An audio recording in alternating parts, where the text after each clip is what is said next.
acoustic tracks we always record since already back in the days, because it's a part of Epica that suits us well. It's a completely different side of us, but we played many shows in the past in stores, also sometimes on tour or at signing sessions or at fan club days. There was always some acoustic involved.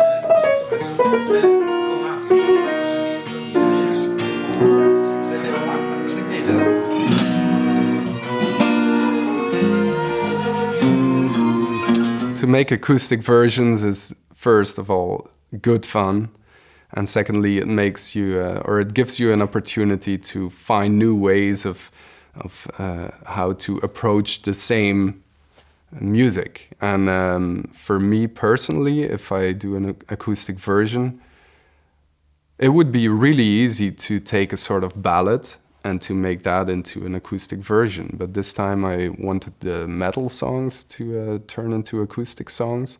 And then I just take the vocal line, and that has to be the center of attention.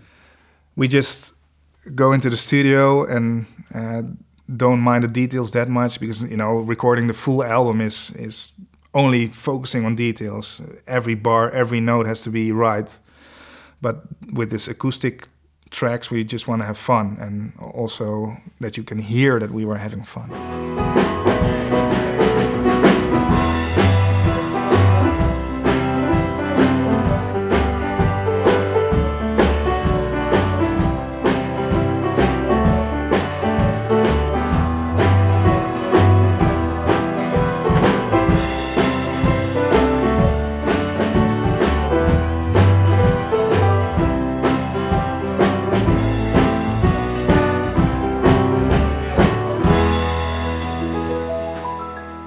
Yeah, usually when I think of acoustic, then it's sort of, I automatically think like, okay, the drummer has to play as minimal as possible, but this time I could just sit down and lay down a groove and maybe a fill here and there.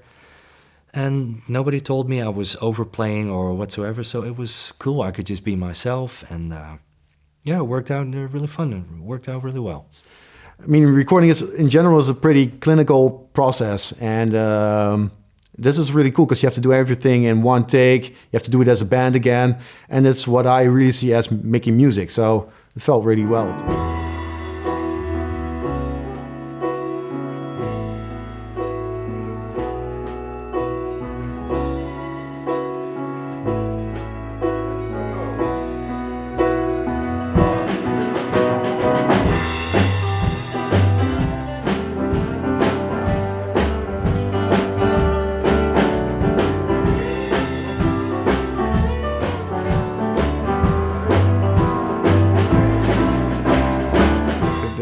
The energy and the fun in those songs, you can easily hear them. And I guess that's one of the reasons I like to be in this band, because, you know, you can just fool around, everybody can join.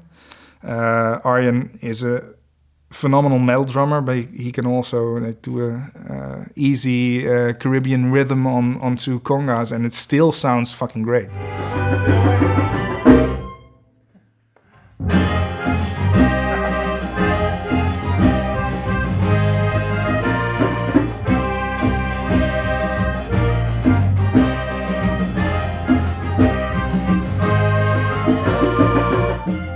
Yeah, the concept itself behind the holographic principle is that it's our reality as we know is basically just a two-dimensional information placed on the event horizon of a black hole.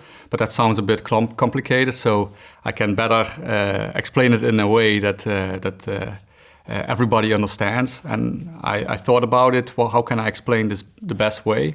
And I think I can best do that with the song The Cosmic Algorithm. That song is dealing about mankind. Our virtual reality world is getting better and better when we put on such a mask, and then we can look around and we are basically in another world.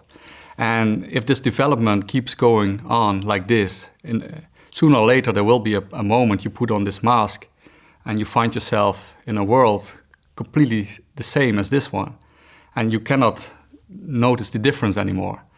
And that's the moment I think many people will realize that, hey, maybe this reality as we know is maybe also a hologram. So that's pretty interesting, and it makes you wonder what is real and what is an illusion. The artwork is basically always a kind of extension of the music and of the lyrics, of course. And the longest song on this album is the Holographic Principle, which is mostly the last song of the album, the longest, the most epic, bombastic, with all the Epica elements. And so we also wanted that concept to return in the artwork. So it's really important for us. I think we have we do a lot of work on the visuals of the band.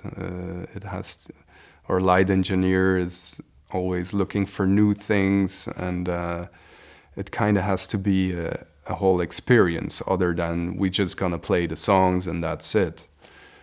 Artwork is a very important factor if it comes to an album. I think a lot of people underestimate that. Also, for me as a music lover, when I get an album, artwork and music is a unit. I don't see it as two separate things. It's part of the product, the art that comes out, actually.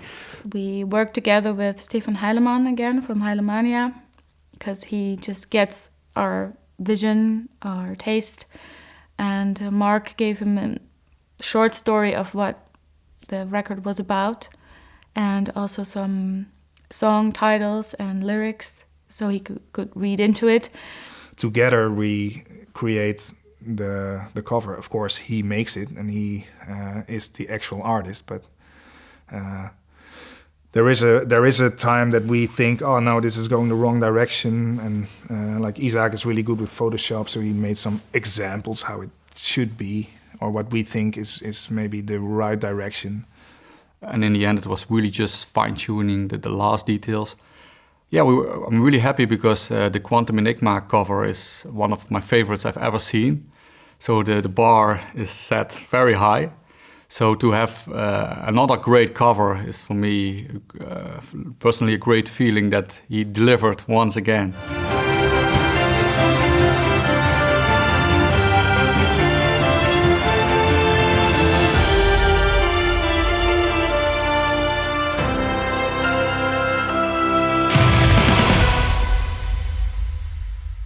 It's hard to let it go because you're in the middle of the process. So as long as the mastering is not finished and the album is out there, it's really hard to let it go. You check the mixes, you check the recordings, you check everything constantly. And on every small detail, you go back to it, back and forth. So sometimes one song can be stuck in your head for days, then it's another song.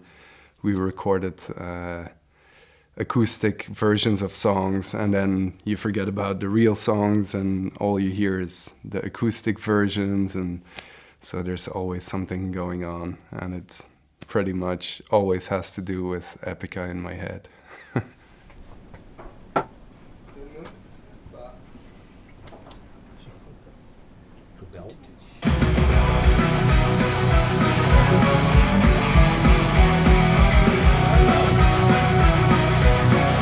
Yeah, it's pretty hard to let go of the material, right? And especially in this phase.